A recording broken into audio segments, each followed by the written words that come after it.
Baš me briga za službe. Ja sam deo jedne službe. Službe Božije. Mi smo na strani službe Božije, Božije službe. A oni su na strani službe vražije.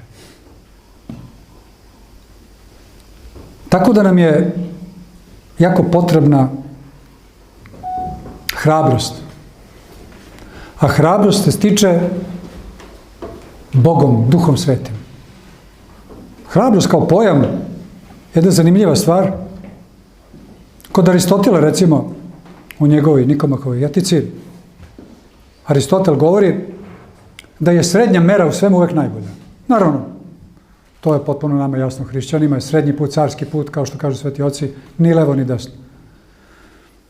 Tako da on kaže uvek postoji srednja mera, postoji preterivanje i postoji deficit. Znači, mala mera, znači nedovoljnost. Znači, i sad on pominje hrabrost. Srednja mera je hrabrost. Hrabar čovek, to je prava stvar. S jedne strane kukavičluk, a s druge strane je biti ludo smeo. Znači, biti ludo smeo, to je ludo. Ludo smeo čovek, on je lud čovek i on uopšte ne vidi nikakvu prepreku, nikakvu granicu, ne zna za strah, ali na lud način. I on gine. Uglavnom, i to je promašena stvar. I hrabar čovek gine, ali on ne ide u svaku situaciju, on rasuđuje. Znači, srednja mera. Dok kukavica, on uopšte ne ulazi u nikakvu borbu i uvek vata krivinu. Naša srednja mera je hrabrost. Međutim, postoji za koju Aristotel kao, mogu slobodno da kažem, ateista, racionalista, nije znao, a to je bogoblagodatna smelost, koja negde podsjeća na ludu smelost, ali nije, jer nije luda. Ona je Bogom blagoslovena. Tako da neko s polja je mogo da kaže da su ovi sveti mučenici koji su išli na nož, na mučenje, na spaljivanje, na kopanje očiju, odsecanje udova, su oni bili ludo smeli. Ne, oni su bili Bogom blagosloveno smeli. To je velika razlika od lude smelosti. Jer su znali da ne da gube život, nego da ga stiču za večnost. Nama je potrebna ta Bogom blagoslovena smelost, koja je preobražena Duhom Svetim zapravo hrabrost. To je potrebno, a to se stiče tako što živimo verom, što se upoznajemo sa našom tradicijom, istorijom, sa našim velikim ljudima, sa našim velikim ženama, ali naravno i žene su ljudi, jel da, ajde da ispoštujemo te neke rodne teme,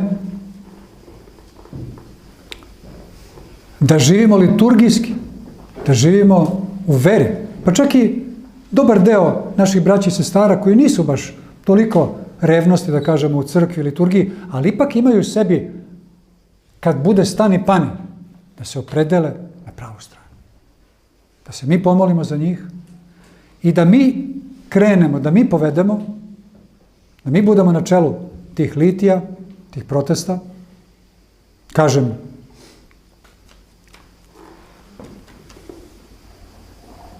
ja i mi ljudi iz crkve, za sada, govorim za sebe, nismo pozvani da budemo organizatori i da budemo na čelu. Iako to u Crnoj Gori bilo, neko će... I sad oni kažu, pa da, to su bile crkvena posla. Gubili su se svetinji, zato su bili tamo sveštenici i episkopi.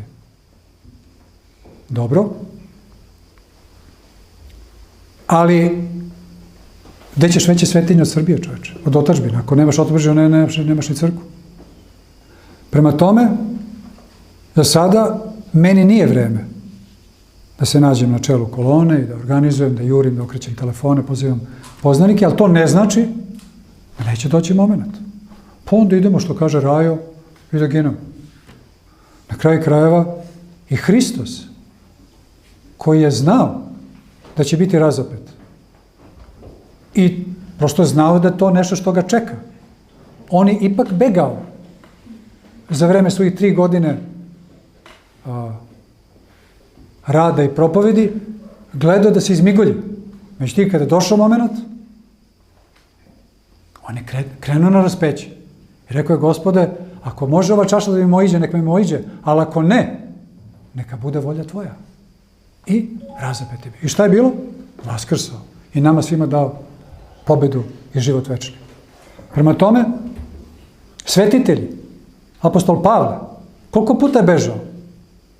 Iz Damaska, spuštali ga iz Kotarice, vamo, namo. Ali kad došao moment, kraj, nema. Neron mu skida glavu.